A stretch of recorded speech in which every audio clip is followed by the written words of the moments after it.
1 ફેબ્રુઆરી 2025 current affairs વિશે વાત કરીશું. ભૂલ કે મિસ્ટેકને કોમેન્ટ કરજો. વિડીયો સારો લાગે તો લાઇક અને શેર કરજો. ચેનલ સબસ્ક્રાઈબ કરજો અને વિડીયોને શેર કરજો. તો આપણે વાત કરી લઈએ છીએ. પ્રશ્ન 1, હાલમાં આંતરરાષ્ટ્રીય ઝેબ્રા દિવસ ક્યારે મનાવવામાં આવ્યો? તો 31 જાન્યુઆરી. તો ચર્ચા કરી લઈએ આપણે.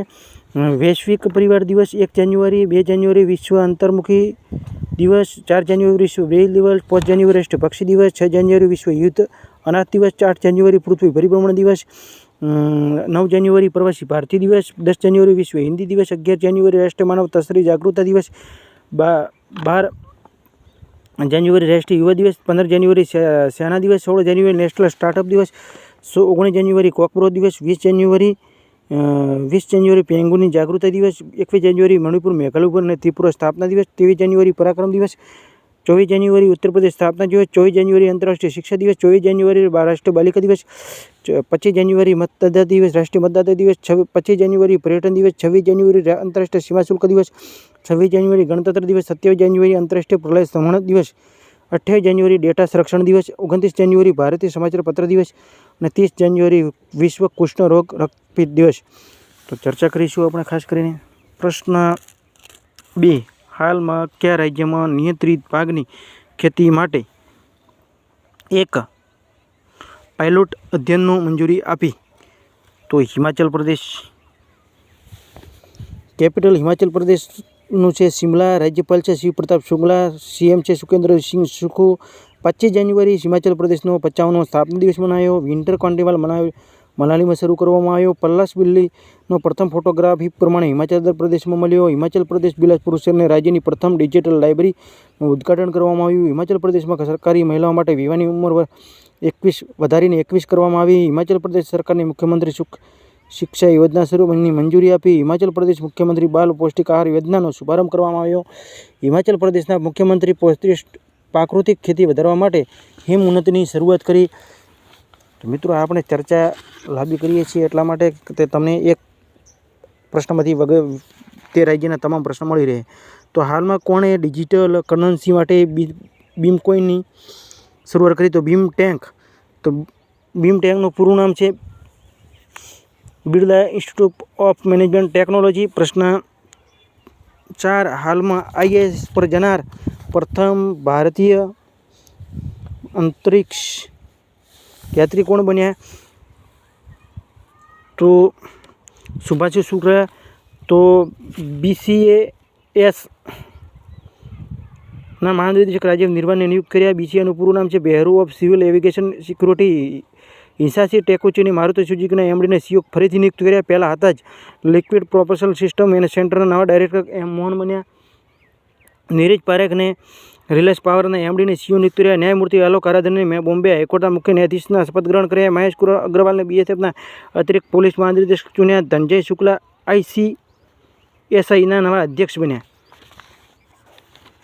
તો પ્રશ્ન 5, હાલમાં કયા મહિલા ઉદ્યમીઓ માટે વિશેષ ઔદ્યોગિક પાર્ક સ્થાપિત કરવામાં આવ્યા? તો ઓડિશા. તો ઓડિશાનું કેપિટલ છે ભુવનેશ્વર. રાજ્યપાલ છે હરિબાબુ કંબમપતિ. CM છે મોહન ચરણ માઝી.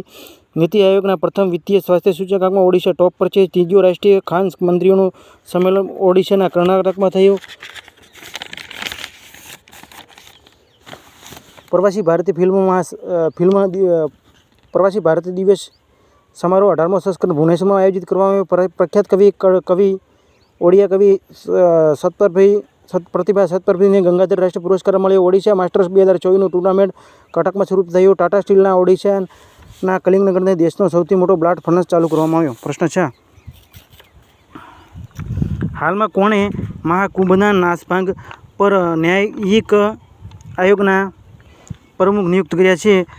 તો જસ્ટિસ હર્ષકુમાર. પ્રશ્ન 7, હાલમાં બ્રિક્સના યુવા પરિષદમાં ઉદ્યમિતા કાર્ય સમૂહની બેઠક કોની અધ્યક્ષતામાં કરશે? તો ભારત 21 દેશોનો ટેકનિકલ સેમિનાર હોસ્ટ કરશે. સાયબર હુમલામાં બીજો સ્થાન લક્ષિત દેશ ભારત બન્યો છે. દુનિયાનો ત્રીજો મોટો રેલવે નેટવર્કવાળો દેશ ભારત બન્યો, ચીન પહેલા નંબર છે, અમેરિકા બીજા નંબર પર છે અને ભારત ત્રીજા નંબર છે. ભારત દુનિયાનો સૌથી છઠ્ઠો મોટો કપડાની પરિધાન નિર્યાતક દેશ બન્યો. ભારત વિદેશી ભંડાર મુદ્રા વધીને $709 બિલિયન થયું. 2023-24 હમણાં સુધી સર્વાધિક કોલસા ઉત્પાદન દેશ ભારત બન્યો.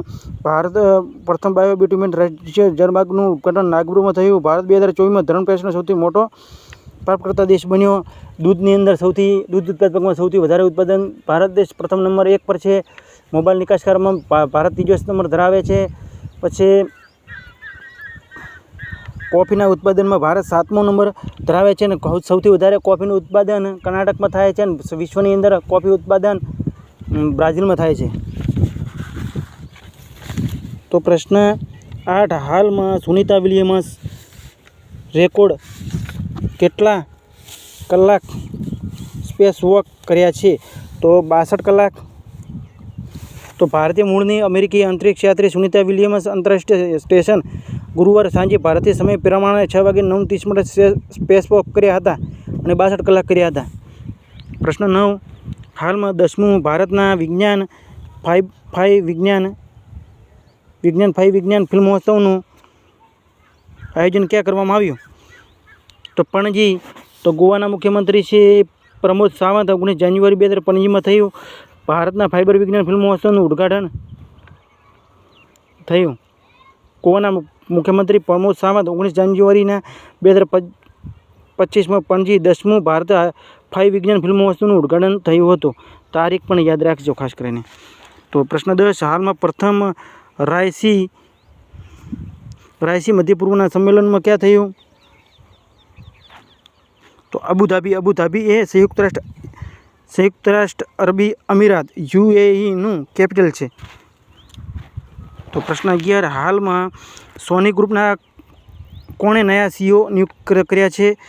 તો હિરોકી ટોચકી જ્ઞાનેન્દ્ર પ્રતાપને CRPના મહાનિર્દેશક નિયુક્ત કર્યા. દેવેન્દ્ર ઉપાધ્યાયને દિલ્હી હાઈકોર્ટના મુખ્ય ન્યાયાધીશ નિયુક્ત કર્યા. શ્રી વિનીત જોશીને શિક્ષા મંત્રાલયના ઉચ્ચ શિક્ષા સચિવ તરીકે નિયુક્ત કર્યા. BCCIના અરુણ મિશ્રાને આપના લોકપર્વ નિયુક્ત કર્યા. નિધિ ખરેને નવીન અને નવીનીકરણ ઉર્જા મંત્રાલયના સચિવને કાર્યકાળ સંભાળ્યો અને મંત્રાલયના નવા રાજસ્વ સચિવ તરીકે તુહિકાંત પાંડેને નિયુક્ત કર્યા.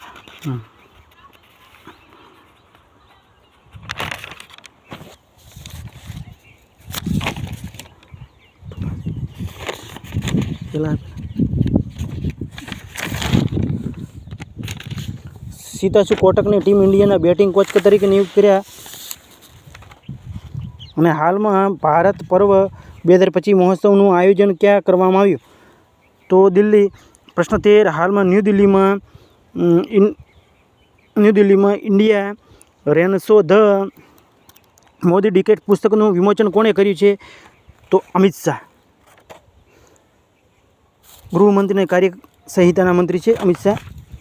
તો પંકજ મિશ્રા પુસ્તકની નવી પુસ્તક ધ વર્લ્ડ ઓફ ગાઝાનું વિમોચન કર્યું. જમ્મુ કાશ્મીરના લદ્દાખ યુગો કે માધ્યમ સે પુસ્તકનું વિમોચન કર્યું. ગૌરી ગોવર્ધન દ્વારા લેખલ પુસ્તક ધ અનરલિંગ જજ Life and Legacy of Justice India and ગ્રોવરનું વિમોચન કર્યું. ગજેન્દ્રસિંહ શેખાવતે ન્યૂ ભારત મોદી વિઝન એમ ડેવલપમેન્ટ પુસ્તક લખી છે. દિનેશ સહારાએ તેમની પુસ્તક દલાઈ લામા કી ખુશી કા રહસ્ય વિમોચન કર્યું. મણિક કોટવાલે દ્વારા લખિત પુસ્તક બેન્ડ ધ હિગ્સ બેન્સનનું વિમોચન કર્યું. દેવેન્દ્ર કુમાર ઘોડાવત દ્વારા લખેલ પુસ્તક મધરનું વિમોચન કર્યું.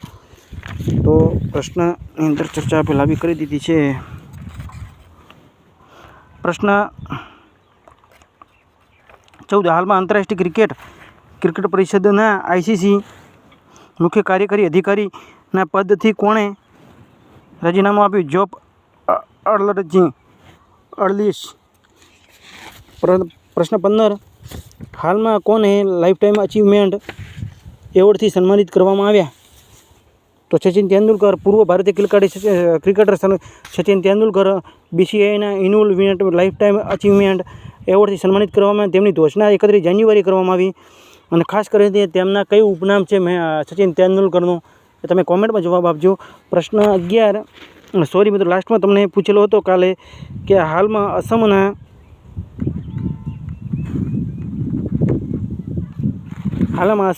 મુખ્યમંત્રી કયા શહેરને રાજ્યની બીજી વખત રાજધાની બનાવવાનું ઘોષણા કરી છે? અસમના મુખ્યમંત્રી કયા શહેરને રાજ્યની બીજી રાજધાની બનાવવાની ઘોષણા કરી છે? તો ડિબ્રુગઢ. બરાબર. થોડી ચર્ચા કરી લઈએ તો જ્હોન રેડક્લિફને અમેરિકાના મુખ્ય ખુફિયા વિભાગના પ્રમુખ નિયુક્ત કર્યા. મહારાષ્ટ્રના એફડીએ હોમિયોપેથિકની ચિકિત્સાઓની દવાની એથેપ્રિક દવા રાખવાની મંજૂરી આપી. આઈસીસી ઇમંગજીએ ક્રિકેટર ઓફ ધ યરને એવોર્ડ કમુદુ મેડિસને જીત્યો.